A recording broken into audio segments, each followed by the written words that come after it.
ते खूप हसत होते. हसताना त्याच्या छातीत तोंड लपवत होते. मध्येच त्याच्या छातीवर हाताने मारत पण होती.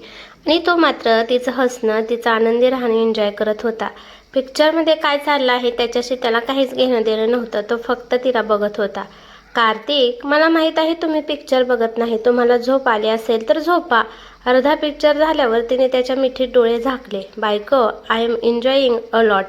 तुझं हसणं आणि तुझं मूव्ही पाहणं. तो तिच्या केसातून हळूवार हात फिरवत म्हणाला. कार्तिक, तुम्हाला कशा मूव्हीज आवडतात? तिने त्याच्या छातीवर हनवटी टेकून त्याच्याकडे बघत विचारलं. I like English movies. Hindi फारशा पाहिल्या नाहीत. त्याने उत्तर दिलं. ओके, मग आपण कधीतरी इंग्लिश मूव्ही बघू. ते हसून म्हणाले. त्याने एक सुस्कारा सोडला. ती सोबत असताना इतर कुठल्या गोष्टीत लक्ष लागणं त्याच्यासाठी कठीण होतं. मग ती त्याची फेवरेट इंग्लिश मूव्ही असेल तरीही ती सोबत असताना त्याला फक्त तिला बघायला, तिचा स्पर्श अनुभवायला आवडत होतं. त्यामुळे मूव्ही सुरू असेल तरीही तो ती बघणार नाही हे त्यांना माहिती होतं. कार्तिक, काही वेळाने तिने खूप हळूवार आवाजात हाक मारली. त्याने हुंकार दिला. नेक्स्ट मंथमध्ये रोहिणीची डिलिव्हरी डेट आहे. मग त्यांच्या घरी एक छोटं बाळ येईल. दैवयानी आनंदाने म्हणाली. You want to go there? त्याने विचारलं. हो, तिच्या डिलिव्हरी डेच्या अगोदर किमान 2 दिवस तरी मला जायचं आहे. थोडी तयारी करायची आहे येणाऱ्या बाळासाठी. ती स्वप्नात हरवत म्हणाली. Fine, make a list. We will order it. तो म्हणाला आणि तिचं मन खट्टू झालं. नो कार्तिक, मी होणाऱ्या बाळाची मावशी आहे आणि त्याच्यासाठी सगळं मी स्वतः सिलेक्ट करणार. असं लिस्ट बनवून दुसऱ्याकडून नाही मागवणार. आणि तुम्हाला पण सांगते, जेव्हा आपलं बाळ येईल तेव्हा तुम्ही स्वतः त्याच्यासाठी शॉपिंग करायची. ओके, तिने हट्ट करत विचारलं. पण तिचे शब्द ऐकून त्याचा चेहरा थोडा उतरला. देवयानी, आता झोपायची वेळ झाली. त्याने समोरची स्क्रीन बंद केली आणि तिला घट्ट मिठीत घेतलं. ती पण हसून त्याच्या मिठीत सामावून गेली. त्याने सफाईदारपणे विषय टाळला होता. पण तिला कळलंच नाही. दुसऱ्या दिवशी नेहमीप्रमाणे ती आवरून ऑफिसमध्ये आली. ती दिसता स्वातीने तिची चेअर लगेच देवयानीजवळ सरकवली. देवयानी, तिने हळूच हाक मारली. बोल. देवयानीने कॉम्प्युटर सुरू करत उत्तर दिलं. रणजित कसा वाटला? स्वातीने थोडं लाजताना केस कानामागे सारत विचारलं. तिचे लाजणं पाहून देवयानीला हसायला आलं. छान आहे, पण तो मराठी नाहीये हे तुला माहिती असू दे.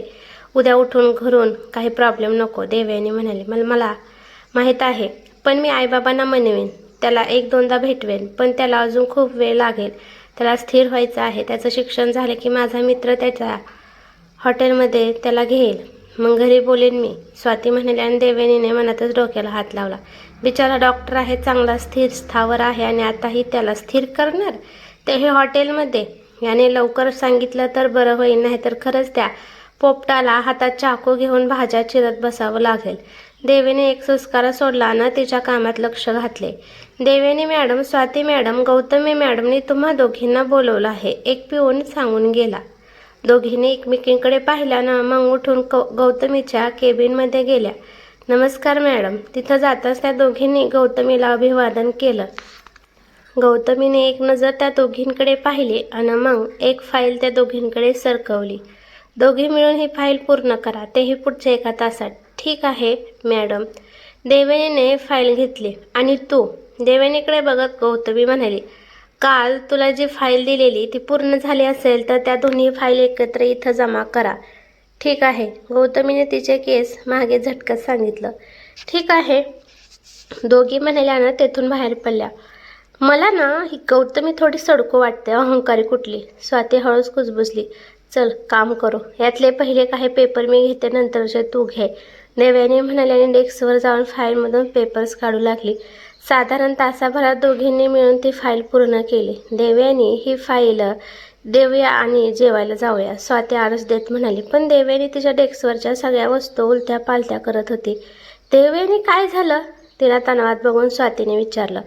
स्वाती, काल दिलेली फाईल मला सापडत नाहीये. देवयानी घाबरून म्हणाले. काळजी करू नकोस, इथेच असेल. शोधूया आपण. स्वाती पण उठली आणि देवयानीचा डेस्क तपासू लागली. पण फाईल सापडत नव्हती. आता देवयानी जास्त तणावात आलेली. देवयानी, मला वाटतं आपण गौतमी मॅडमना विचारू. कदाचित त्यांच्याकडे ती फाईल असू शकते. आपण गेल्यावर कदाचित त्यांनी घेतली असेल. स्वाती म्हणाली. त्यांनी घेतली असती तर त्यांनी मागितली नसती. स्वाती, मी हरवली का ती फाईल? देवयानी जास्तच घाबरली आणि मटकन खुर्चीवर बसली. देवयानी शांत हो. आपण मॅडमशी बोलू, नाहीतर रोहन पवार सरांशी बोलू, ते काहीतरी करतील. तसे फाईल ऑफिसमधून नाही जाणार, स्वाती तिला धीर देत म्हणाली. गौतमी मॅडम नको, देवयानी कालचा अपमान आठवून लगेच म्हणाली. मग रोहन पवार सरांकडे जाऊ? ठीक आहे, स्वातीने विचारलं. स्वाती, मला भीती वाटते, अशी कशी फाईल गेली? देवयानी आता रडकुंडीला आलेली. देवयानी, आपण बॉससोबत बोलूया का? स्वातीने हळूच विचारलं. नको, ते व्यस्त असतील. देवयानी नकारार्थी मान हलवली. देवयानी, मग काय करायचं? स्वातीने विचारलं आणि तेवढ्यात पिऊनने त्यांना गौतमीने बोलावलं असल्याचं सांगितलं. काय बाई आहे, पिऊनकडून फाईल मागवू शकते तर हे आपल्याला बोलावते. स्वातीने दात ओठ खाल्ले. चल, सध्या तरी ही फाईल देऊया, दुसऱ्या फाईलबद्दल काहीतरी सांगते मी. देवयानी विचार करत उठली. दोघेही गौतमीच्या केबिनमध्ये गेल्या तर रोहन पवार आणि गौतमी काहीतरी चर्चा करत होते. या दोघी येताच ते थांबले. मॅडम, फाईल अपडेट केली आहे. स्वातीने पुढे होऊन फाईल ठेवली. त्या दोघी जाणार तेवढ्यात, देवयानी, दुसरी फाईल कुठे आहे? ती आता हवी आहे, गौतमी म्हणाली. आणि देवयानी घाबरली. मॅडम, तिचं थोडं काम बाकी आहे, थोड्या वेळाने दिली तर चालेल का? देवयाने विचारलं. काय? ती फाईल अजून अपडेट झालेली नाही? तुम्ही किती बेजबाबदारपणे वागत आहात. या वर्षीचं ऑडिट पुढच्या महिन्यात आहे आणि तुम्ही वेळ वाया घालवत राहता. थोडंसुद्धा गांभीर्याने काम करता येत नाही का? निदान काम तरी गंभीरपणे करा. गौतमी रागात बरसू लागली. देवयानीनं स्वातीने सुस्कारा सोडत एकमेकींकडे पाहिलं.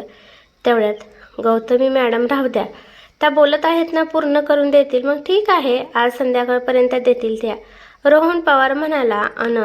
देवयानीने मनातच सुटकेचा निश्वास सोडला.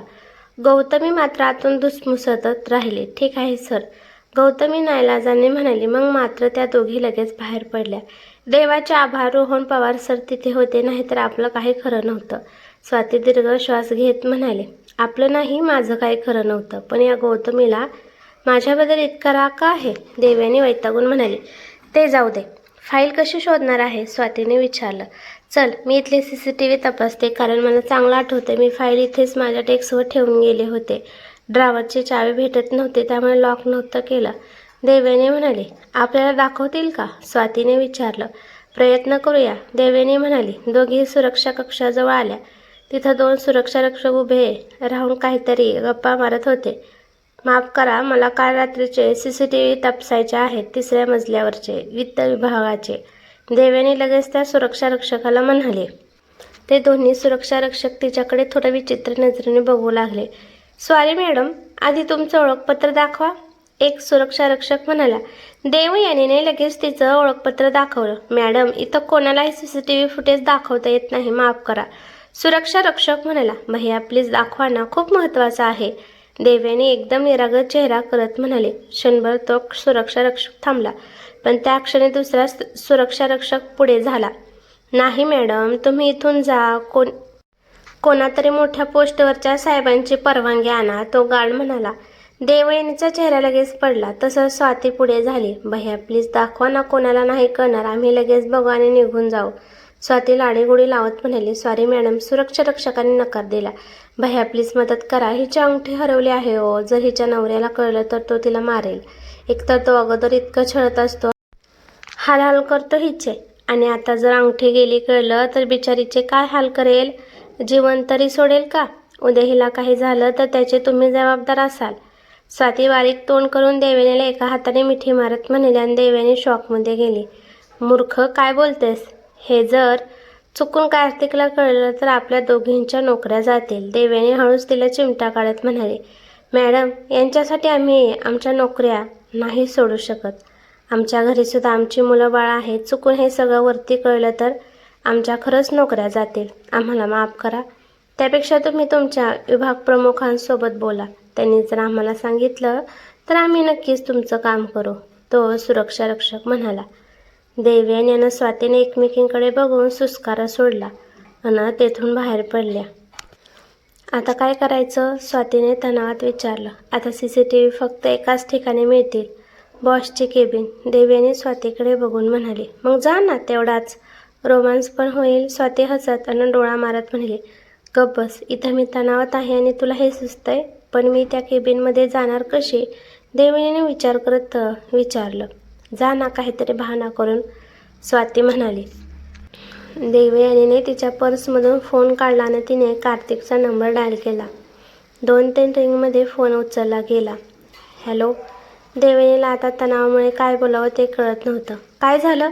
पलीकडून त्याचा आवाज आला. मला तुम्हाला बघायचं होतं, ती शब्द जुळवत म्हणाली. इकडे तिचे शब्द ऐकून स्वाती तोंड दाबून हसत होते. अरे वा, खरंच? त्याचा थोडा चकित आवाज आला. मी येऊ का? तिने गोड आवाजात विचारलं. तुझं नेहमीचं स्वागत आहे माझ्या प्रिये, लवकर ये, मी वाट पाहतोय. त्याचा आनंदी आवाज आला. ठीक आहे, तुम्ही जेवण केलं? तिने विचारलं. हो, आत्ताच. तो म्हणाला. मला ज्यूस हवा आहे.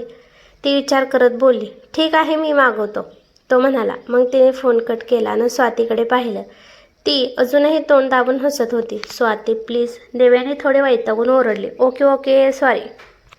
तू जा आणि बघ काय होते. मला वाटतं तू बॉसना सांग फाईल हरवली म्हणून, ते आणून देतील दुसरी. स्वाती डोळा मारत म्हणाली. माझी कामं मला करता येतात. प्रत्येक गोष्टीत मला त्यांची मदत घ्यायला नाही आवडत. मी शोधून काढेन नक्की फाईल कुठे आहे ते, देवयानी म्हणाली आणि लिफ्टमध्ये गेली. थोड्याच वेळात ती सगळ्यात वरच्या मजल्यापासून एक मजला खाली उतरली. कारण कार्तिक ज्या मजल्यावर असतो त्या मजल्यावर फक्त त्याच्या आसपास असणाऱ्या लोकांनाच परवानगी होती. त्यामुळे ती अगोदरच्या मजल्यावर उतरून पायऱ्यांवरून चालत वरच्या मजल्यावर आली.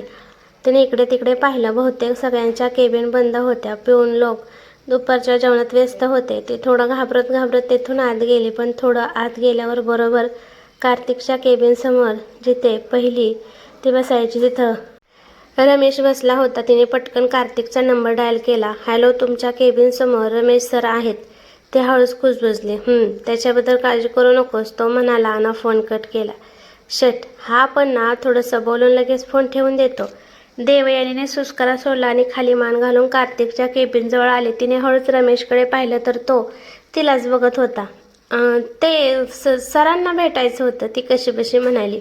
हो, तुम्ही जा. सरांनी मला सांगितलं होतं की तुम्हाला काहीतरी हवं आहे म्हणून, रमेश म्हणाला आणि देवयानीच्या भुवया वर झाल्या. पण क्षणभरच तिने लगेच एक अवघडलेलं स्मित केला आणि कार्तिकची केबिन उघडली. सर, मी आत येऊ का? तिने हलकेच विचारलं. दाराला कडी लाव, तो लॅपटॉपमध्ये बघतच म्हणाला. तसं तिने दरवाजा बंद केला ना त्याच्यासमोर आली. तो अजूनही लॅपटॉपमध्येच बघत होता. तिला थोडा रागच आला. तिने मुद्दाम घसा खाकरला. बस. त्याने आता मान वर केली आणि तिच्याकडे पाहिलं. मला इथं नाही बसायचं, देवयानी गडबडून म्हणाली. मनात प्रचंड गोंधळ सुरू होता. जो प्लॅन केला होता तो यशस्वी कसा होईल याचंच तिला टेन्शन होतं. मग तुला बाहेर जायचं आहे का? त्याने विचारलं. तिने नकारार्थी मान हलवली. त्याने आता लॅपटॉप बाजूला केला आणि खुर्चीवर आरामात एका पायावर दुसरा पाय ठेवून बसला. मग इकडे त्याने तिच्याकडे एक हात केला. तसं तिच्या चेहऱ्यावर स्मित पसरलं. तिने इकडे तिकडे पाहिलं आणि लगेच त्याच्याजवळ जाऊन उभी राहिली. तो गालात हसला आणि त्याने तिच्या कमरेत हात घालून तिला जवळ ओढून घेतलं. तशी ती त्याच्या मांडीवर येऊन बसली आणि त्याच्या मिठीत सामावून गेली. काय झालंय? त्याने हळुवारपणे तिच्या मोकळ्या झालेल्या केसातून हात फिरत विचारलं. काहीच नाही, तिने त्याच्या छातीवर माथा टेकवत उत्तर दिलं, जेणेकरून त्याला तिचा चेहरा दिसू नये. सिरियसली? त्याने तिच्या मानेतून घालून डोळे बंद केल्यानं आता तिचा सुगंध स्वतःच्या श्वासात भरून घेण्याचा प्रयत्न करू लागला. इकडे तिची नजर त्याच्या टेबलवर असणाऱ्या स्क्रीनवर होती, जिथं सगळे CCTV दिसत होते. शट, मी पहिलीच असेल जी ऑफिसमध्ये स्वतःच्याच नवऱ्याला असं समोहित करून स्वतःचं काम करून घ्यायला आली असेल. देवेनी स्क्रीनकडे बघून थोडी नाराज झाली. तेवढ्या तिला कमरेवर त्याचा हात घट्ट जाणवला ना तिच्या सर्वांगात गोड शिरशिरी दाटून आली. पण अगदी त्या क्षणी त्याने तिच्या मानेवरही हलके चोट टेकवल्याने तिने असह्यपणे डोळे मिटले. पण काही क्षणात झाले असतील की तिला आपण इथे कशासाठी आलोय त्याची आठवण झाली. तिने पटकन त्याला थोडं दूर केलं. कार्तिक, कोणी बघेल? CCTV सुरू असतील ना? तिने इकडे तिकडे बघत विचारलं. ते सुरू नाहीत. त्याने पुन्हा तिला मिठीत घेतलं. का? तिने आश्चर्याने विचारलं. कारण तू इथे आहेस. त्याने तिचा गाल ओढत उत्तर दिलं. ओहो, बाकी सगळे काम करतात ना? तिने स्क्रीनकडे बघत विचारलं. हो, त्याने तिचे केस कानामागे सारत उत्तर दिलं. पण तिचं सगळं लक्ष स्क्रीनकडे होतं आणि ते त्याच्या लक्षात येत होतं. कार्तिक, अगोदरचं पण फुटेज जतन होत असेल ना? तिने विचारलं. हो, आता त्याने थोडं रागात उत्तर दिलं. मला दाखवा ना, ती लगेच म्हणाली. त्याने थोडं विचित्रपणे तिच्याकडे पाहिलं. ते मला फक्त बघायचं होतं. कसं जतन होत असेल. ठीक आहे, जर तुम्हाला राग आला असेल तर, ते अडखळत म्हणाले. त्याने तिच्या सकट खुर्ची गोल फिरवल्यानं तो स्क्रीनजवळ आला. त्याने कीबोर्डवर काहीतरी संकेत शब्द टाकला आणि मग माऊसने तो पर्याय उघडला. तेथून त्याने सकाळपासूनचं फुटेज सुरू केलं. देवेने तिच्या मांडीवर बसूनच तो काय काय करतोय ते सगळं बघत होती, लक्षात ठेवत होती. आता खुश? त्याच्या आवाजाने ती भानावर आली. तो तिच्याकडेच बघत होता आणि थोडा रागात वाटत होता. मी फक्त विचारलं. ती तोंड बारीक करत हळूच त्याच्या मिठी शिरली. त्याच्या छातीवर बोटांनी नक्षी काढू लागली. तसं त्याने डोळे बंद करून एक दीर्घ श्वास घेतला. तुला अचानक सीसीटीव्ही फुटेज का बघायचं होतं? त्याने पुन्हा तिच्या भोवती हात गुंफत विचारलं. असंच, आता आपला विषय निघाला त्यामुळे उत्सुकता होती. कधी पाहिलं नव्हतं ना म्हणून. ती त्याच्या छातीवर डोकं ठेवत म्हणाली. तू ठीक आहेस ना? त्याने विचारलं. हो, तिने उत्तर दिलं. देव, तुला तुझं बालपण आठवतं? तुझे आईबाबा आठवतात? त्याने विचारलं. थोडं थोडं. बाबा खांद्यावर घ्यायचे, आई शाळेत सोडायला यायची, खाऊ घालायची. राम लहान होता तर आम्ही दोघे मिळून लपाछपी खेळायचो, देवयानीने उत्तर दिलं. आणि तुझं? तो आणखीन काही बोलणार तेवढ्यात ती त्याच्या मिठीतून बाजूला झाली. मला ज्यूस प्यायचा होता, ती टेबलवरच्या ज्यूसकडे बघत म्हणाली. तसं त्याने तिच्या भोवतीचे हात मागे घेतले.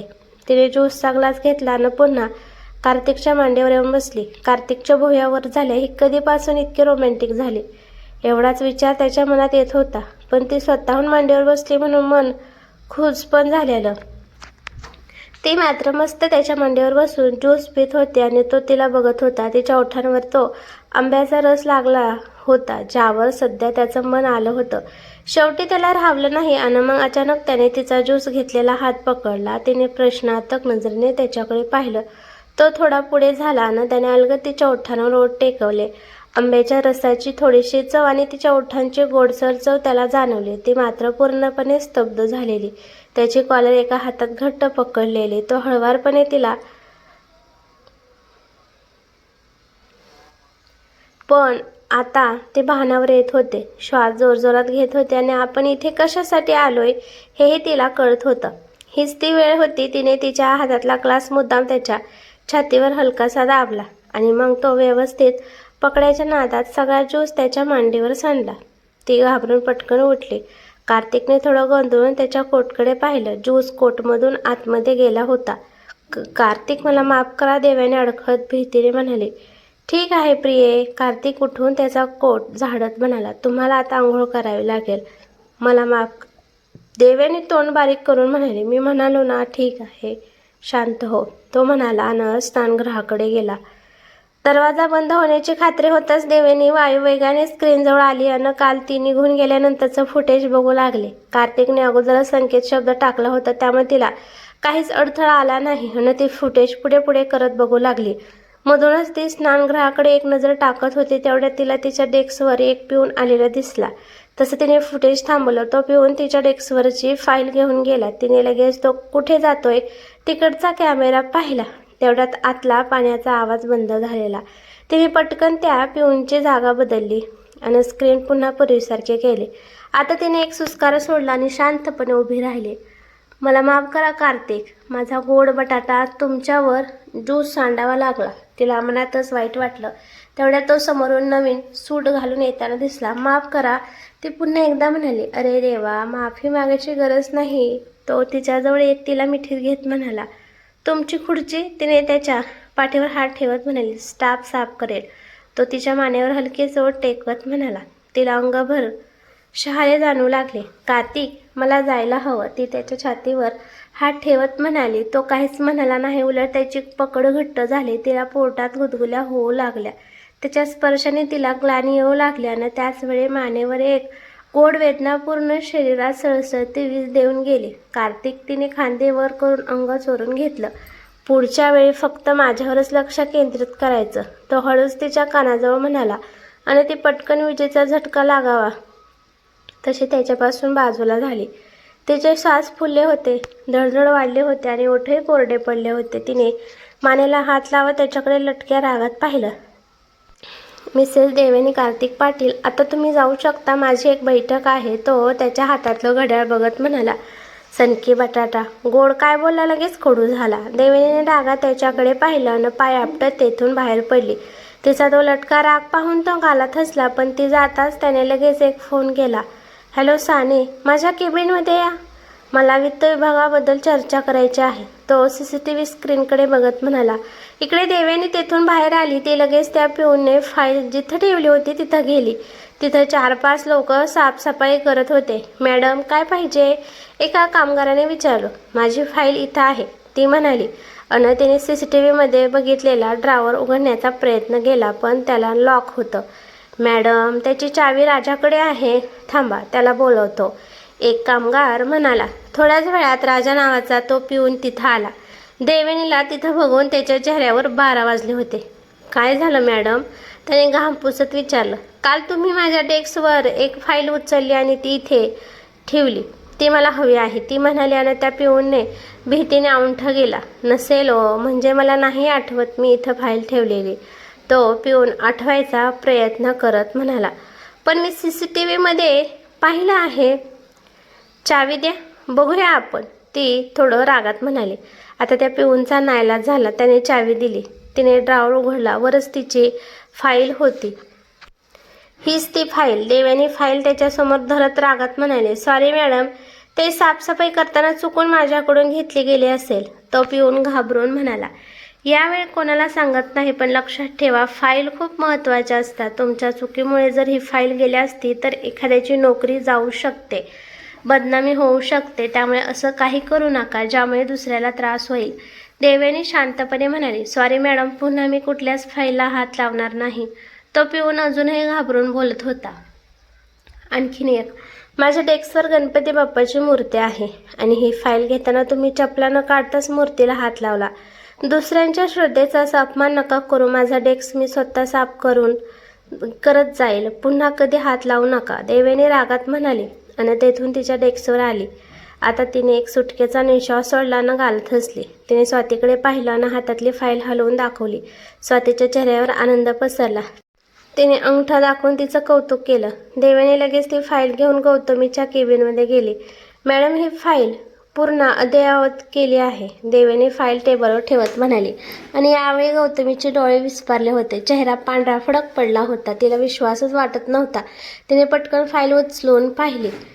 फाईल तर तीच होती. ठीक आहे, गौतमी कशीबशी म्हणाली. सॉरी हा मॅडम, थोडा उशीर झाला, देव्याने हसत म्हणाली. पण यावेळी गौतमी इतकी जास्त गडबडली होती की उत्तर द्यायचं पण तिला कळत नव्हतं. देवयानी मात्र हसतच बाहेर आल्याने आरामात तिच्या खुर्चीवर जाऊन बसली. हे देवयानी, अप्रतिम, स्वातीने लगेच तिला मागून येऊन पाठीत थोपाटलं. स्वाती, मी करून दाखवलं. किती काय काय पापड बेलले, पण मी करून दाखवलं, देवयानी नसलेली कॉलर उडवत म्हणाली. ते दिसतंय तू किती पापड बेले ते, स्वाती हसत आणि डोळा मारत म्हणाले. देवयानीला तिच्या बोलण्याचा अर्थ कळला नाही.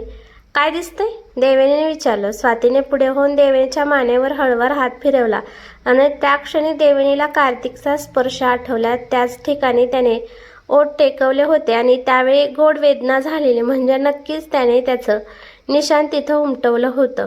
विचारानेच देवयानीने गडबडून सगळे केस त्या बाजूला केल्यानं मान लपवण्याचा प्रयत्न करू लागले. आता लपवून काय फायदा, मी तर पाहिलं, स्वाती डोळे मिचकावत म्हणाली. चुप, जा, तुझं काम कर, देवेने तिच्याकडे दुर्लक्ष करत म्हणाली. हाय, बाहेरून इतके अहंकारी दिसणारे आमचे बॉस आतून इतके जास्त रोमॅन्टिक असतील वाटलं नव्हतं ग. कसली भारी भावना आली असेल ना, ऑफिसमधला रोमांस. स्वाती एकदम सूर लावून आणि उत्साहात देवेनीला चिडवत होती.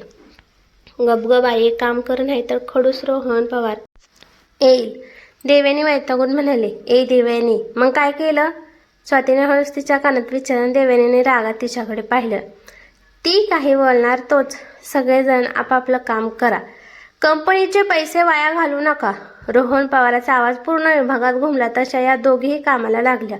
हुश्श, बरं झालं वेळेवर आला हा टकला, नाहीतर या स्वातीने मला जास्तच पिडलं असतं. पण खरंच कार्तिक जबरदस्त रोमॅन्टिक आहेत. त्यांना पाहणारा कोणी कल्पनाही करणार नाही की ते इतके रोमॅन्टिक असतील. पण आज मी त्यांना धोका देत होते. त्यांना ते कळलं असेल का? ते थोडे रागवले होते का? बहुतेक रागवले होते. म्हणूनच पुढच्या वेळी माझ्यावर लक्ष केंद्रित कर म्हणाले असतील. म्हणजे माझं लक्ष त्यांच्याकडे नव्हतं हे त्यांना कळलं होतं. हे भगवान, माझा गोड बटाटा आता घरी गेल्यावर उकडू नये म्हणजे झालं, ते मनातच विचार करत मानेवर हळवार हात फिरत होते. त्याच्या स्पर्शाची नशा उतरता उतरत नव्हती. पुन्हा एकदा त्याच्या मिठीत जाण्याची तीव्र इच्छा होत होती, कारण मगाशी तणावात त्याच्याशी व्यवस्थित बोलताही आलं नव्हतं, म्हणून मनातल्या मनात तिला वाईट वाटत होतं. बस आज रात्री त्यांना थोडं लवकर घरी बोलव, मनात ठरवून ती गालात हसली. तेवढ्यात